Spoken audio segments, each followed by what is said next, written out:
Hola, ¿qué tal? Buenas noches, ¿cómo les va? Bienvenidos a Octavo Mandamiento. ¿Cómo anda, Cortina? ¿Qué tal, Ani? Buenas noches, ¿cómo estás? Bueno, finalmente llegó el día después. Efectivamente. En el día después... Para mí fue casi la madrugada, te diría, pero bueno. ¿Sí? Vamos a analizar, vamos a ver qué es lo que se viene, porque seguramente ya en todos los programas, en todos los medios, estuvieron analizando y viendo qué es lo que pasó ayer. A mí me parece más interesante, con los invitados que tenemos hoy, ver qué se viene. Estamos con Eduardo Josami. ¿Qué tal, Eduardo? ¿Cómo estás? Muy bien. Eduardo es escritor, abogado, periodista, exlegislador, miembro fundador de Carta Abierta y director del Centro Cultural de la Memoria Haroldo Conti. Y estamos también con Julio Bárbaro. ¿Qué tal, Julio? ¿Cómo estás? Bien, bien. Bueno, Julio es un personaje referente del peronismo. ¿Cómo analizan ustedes lo que viene? ¿Cómo ven el futuro político argentino? Los distintos partidos, el escenario. ¿Qué va a pasar? ¿Qué les parece que va a pasar? Bueno, yo creo que es curioso, pero lo que se viene es, por un lado, la profundización, la consolidación de esta etapa que ha conducido la presidenta, pero al mismo tiempo creo que es una nueva etapa política porque hay una necesaria reformulación de la oposición. Entonces yo en síntesis diría, se viene una profundización del proyecto de gobierno y me parece que hay que esperar realineamientos políticos en la oposición porque es una oposición que en términos generales se creyó una realidad que había inventado, es decir, que era la realidad del fin del kirchnerismo. Eso me parece que fue severamente castigado en la última elección, entonces creo que hay algunos dirigentes importantes que han cerrado su ciclo, como el caso de Elisa Carrió.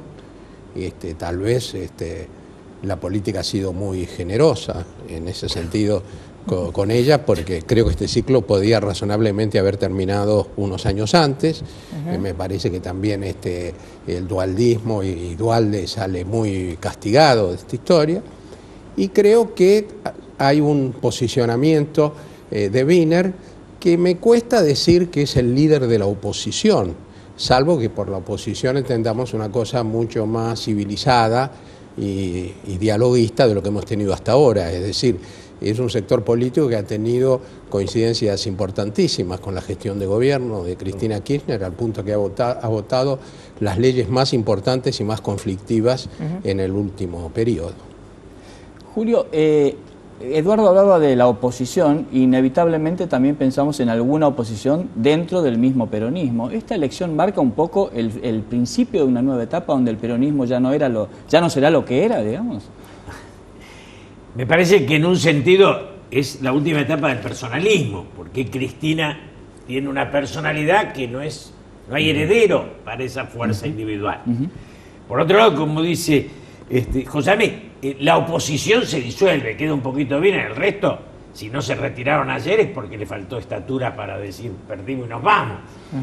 Y queda como un centro derecha que ayer no estaba, que es Macri, un centro izquierda que sí estaba, que es Wiener, y un centro que es posiblemente lo que siga a Cristina en el peronismo, que puede ir de Scioli a De la Sota a Capitanich, algunos de los que venga después.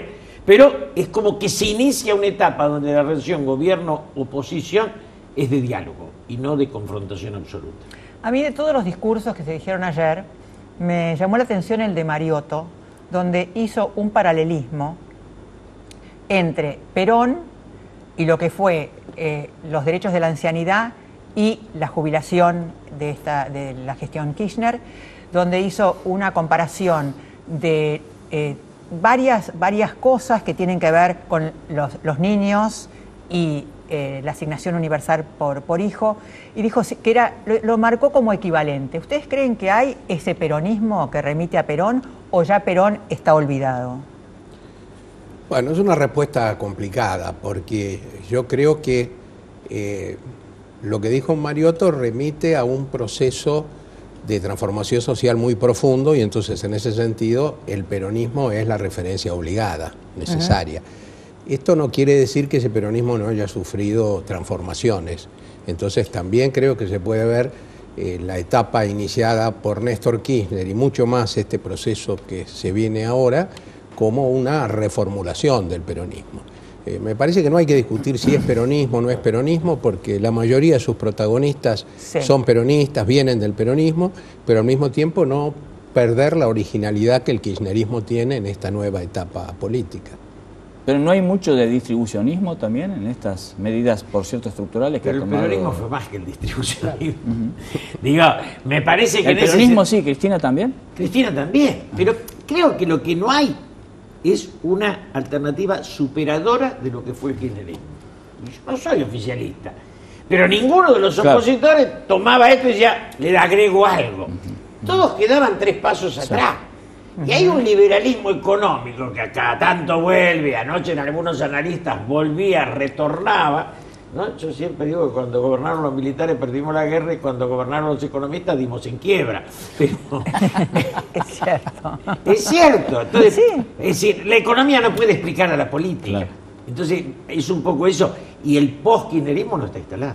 El otro tema que me parece que es interesante es, con todo este porcentaje de votos, esta cantidad enorme, el peronismo queda en el eje de la tormenta. Esto quiere decir, para 4 años más y en este momento hay una interna, va a haber una interna. La gente de Carta Abierta y la Cámpora no es lo mismo que los varones del conurbano, que también ganaron.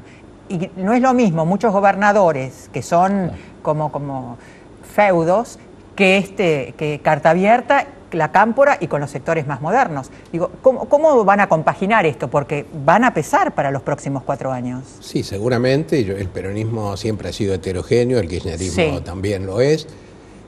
Me parece que, además de la Cámpora, Carta Abierta, los varones del conurbano, los dirigentes sindicales, además está la presidenta, que me parece que ha sido legitimada con esta elección de una manera notable. Y yo creo que la presidenta va a incidir mucho en el rumbo futuro, más allá de la discusión acerca de si hay alguna posibilidad o no de tipo institucional de que siga gobernando. Me parece que de cualquier manera se inicia una nueva etapa política en la cual el liderazgo de la presidenta me parece que es la característica central, que no se puede obviar. Ahora, eso nos lleva necesariamente, por lo menos hoy, a pensar en una probable reforma que permite una reelección. No le agreguemos conflicto a la realidad que no la tiene. Ella fue clara, yo apuesto a sus palabras. Me parece que ayer planteó una limitación a los que agredían cuando nombró a Wiener y Macri, los nombra a ella. Claro. Está incorporando una forma distinta de hacer política y está deteniendo a ciertos... Me parece que la reelección es un tema que no está vigente y lo que sí está planteado es esto de que el poder de ella es el centro del poder del gobierno. Sí. Ahora, hacia adelante vendrá un país sin personalismo, con lo cual vamos a tener que fortalecer los partidos, porque hoy son los personajes porque no hay instituciones. Si se debilitan los personajes hay que fortalecer las instituciones, es una relación dialéctica. Hablamos mucho del peronismo, pero digo, me parece que en el radicalismo vive una crisis aún peor, si se quiere, porque como decíamos antes, directamente no hay líderes, ¿no? Lo poco que quedaba ha quedado sepultado a un 4º puesto, segundo en el mejor de los casos en algún distrito, digamos.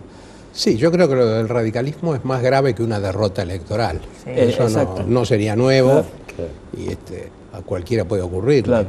El radicalismo ha perdido, y sobre todo su candidato, Ricardo Alfonsín, toda identidad política. Y es decir, Alfonsín dedicó la primera parte de la campaña, ya mucho antes, a tratar de asociarse con un perfil socialdemócrata que es el que tuvo en sus mejores momentos su padre, el expresidente. Y después de eso terminó haciendo una alianza con de Narváez, con lo cual borró todo lo que había construido, que no era tanto tampoco, y me parece que ha quedado absolutamente desperfilado, ¿no? En un partido que ya venía en cada elección profundizando su crisis, la dispersión de sus votantes, que habían ido para otros sectores políticos. Me parece que esta elección marca un golpe. Tratándose de un partido como el radicalismo, uno nunca puede usar la palabra definitivo, ¿no? Hace más de un siglo. Yo quería preguntarles también acerca del estilo de conducción, porque el estilo de conducción de una mujer no es lo mismo que el estilo de conducción de un hombre, y a mí me parece que el estilo de conducción de Cristina es bien diferente que el de Néstor. En un sentido sí, en otro no. Los dos tenían una cosa clara, no les gustaba que no coincidieran en todo. Así digo, ¿cómo era el peronismo? Debajo del Perón cada uno, por eso podía haber un libro de correspondencia Perón-Cook, Porque la riqueza era que el debate estaba abierto, y acá no tanto. Acá o coincidís o no coincidís, si no coincidís te vas. Digo, no hay una... Pero esa autoridad viene de Néstor, y ella la consolida. Venía de Santa Cruz, la ejercieron los dos y la siguen ejerciendo. Yo digo, no hay posibilidad de espíritu crítico en el gobierno. ¿Ni puertas adentro? Bueno, yo quisiera marcar un matiz, porque además no, hasta ahora hemos coincidido en casi todo. Demasiado. A mí me parece que yo discutiría, yendo un poco antes, esta contraposición entre liderazgo fuerte e institucionalización de los partidos. No digo que no, en realidad hasta ahora ha sido casi siempre así. Pero si nosotros no encontramos en la Argentina de algún modo una síntesis entre estos dos aspectos, me parece que esto es malo, porque en general los mejores momentos en la política argentina, los momentos de transformación, de participación popular, de convocatoria más lograda, digamos, al pueblo, han sido momentos de un personalismo muy fuerte. Sí. ¿No? No solo el caso de Perón, pensemos el mejor Alfonsín del año 83, 84. Entonces, y los otros periodos generalmente más opacos, figuras, bueno, como otros presidentes del radicalismo, por ejemplo, que se tuvo que ir en helicóptero, que sabemos que ahí no había liderazgo, pero tampoco había gobierno, ni medidas transformadoras, ni participación popular.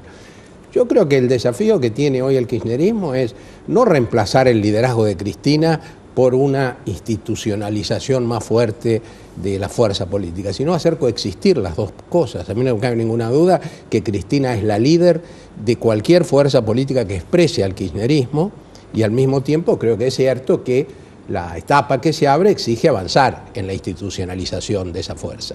Quedo para después del corte con una pregunta, porque él te lanzó un guante. No hay autocrítica, ni adentro, ni se permite la autocrítica para afuera, ni hay crítica. ¿Es así? ¿Ustedes sienten que no hay posibilidad de disentir? Después del corte.